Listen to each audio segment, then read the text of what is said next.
சந்தோஷப்படுறேன். நான் நாம் தமிழர் கட்சியில சேர்ந்து 7 வருஷம் ஆகுது. 7 வருஷத்துல நான் அதிமுக கூடயும் பயணிச்சிருக்கேன், திமுக கூடயும் பயணிச்சிருக்கேன். எல்லாருமே பெண்களுடைய மார்க்கத்தை தான் பார்த்து பேசியிருக்காங்க. அதிமுகவா இருக்கட்டும், திமுகவா இருக்கட்டும், இவங்க எல்லாருமே. நாம் தமிழர் மட்டும் தான் பெண்களுடைய கண்களை கூட பார்த்து பேசுனதுல, கால்களை பார்த்து பேசுனது என் நாம் தமிழர் உழவு மட்டும்தான்.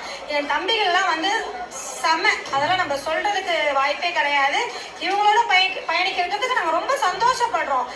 யாருமே சரி, என்னுடைய వయసుக்கு பெரியவர் என்னுடைய தகப்பன் సంగతిలో இருப்பாరు, என்ன தாயின்னு சொல்லுவாరు. ఇప్పుడు ఏం మాట్లాడుతున్నారంటే అన్నా డిఎంకేలో ఉన్నటువంటి నాయకులు వక్షోజాలు చూస్తారు, మహిళల యొక్క వక్షోజాలు చూసి మాట్లాడతారు, వక్షోజాల గురించి మాట్లాడుకుంటారు, వక్షోజాలు చూసి మాట్లాడతారు. అంటే మా యొక్క చెస్ట్ చూసి మాట్లాడతారు, మా కళ్ళల్లోకి చూసి మాట్లాడరు. అదే తమిళర్ కచ్చి పార్టీలో మాత్రం అలా కాదు.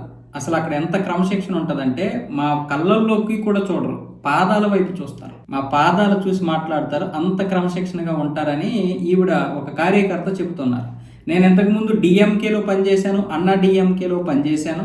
వాళ్ళు ఎప్పుడూ కూడా ఆ విధంగా చూసి మాట్లాడేవారు కాబట్టి నేను ఇంత బహిరంగంగా విమర్శించగలుగుతున్నాను. ఇదేం రాజకీయ విమర్శ కాదు, ఒక బహిరంగమైనటువంటి నిజం, ఒక నిజాన్ని నేను బహిరంగపరిచాను అంతే అన్న విధంగా ఆవిడైతే మాట్లాడుతుంది. డిఎంకేలో కావచ్చు, అన్న డిఎంకేలో కావచ్చు, అక్కడ మహిళలకు గౌరవమే ఉండదు.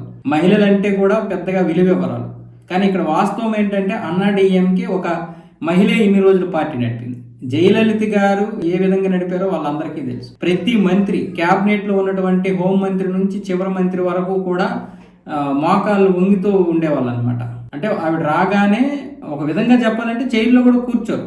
అంటే ఆవిడికి నమస్కారం చేసిన తర్వాత కూడా చైర్లో కూర్చోరు. ఆవిడ వచ్చిందంటే యూనిఫామ్ గా అందరూ ఒకే రకంగా కిందకి బెండై నమస్కారం చేస్తారు. అలాంటి వారి గురించి ఈవిడ ఇలా మాట్లాడుతుందంటే వాస్తవాలు ఉంటాయి. అన్న డిఎంకే కావచ్చు, ఎవరైనా కావచ్చు.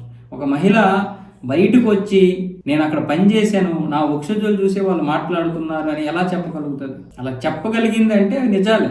అందులోకి డిఎంకేలో ఉన్నటువంటి ఇప్పుడు స్టాలిన్ ఒక మహిళ, ముస్లిం మహిళా యాంకర్ని కొన్ని రోజులు తన దగ్గర ఉంచేసుకున్నాడు. తనకు కొన్ని రోజులు అది పెద్ద ఇష్యూ.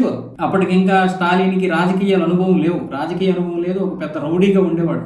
ఇది జగమెరిగిన సత్యం. ఆ వీడియోని యూట్యూబ్లో కూడా లేకుండా చేశారు. సోషల్ మీడియాకి ఎక్కడ కూడా దొరకకుండా పూర్తిగా జాగ్రత్త పడ్డారు. అన్ని సోషల్ అకౌంట్లకు కూడా డబ్బులు ఇచ్చి మరీ ఆ వీడియోని తీపించేశారు.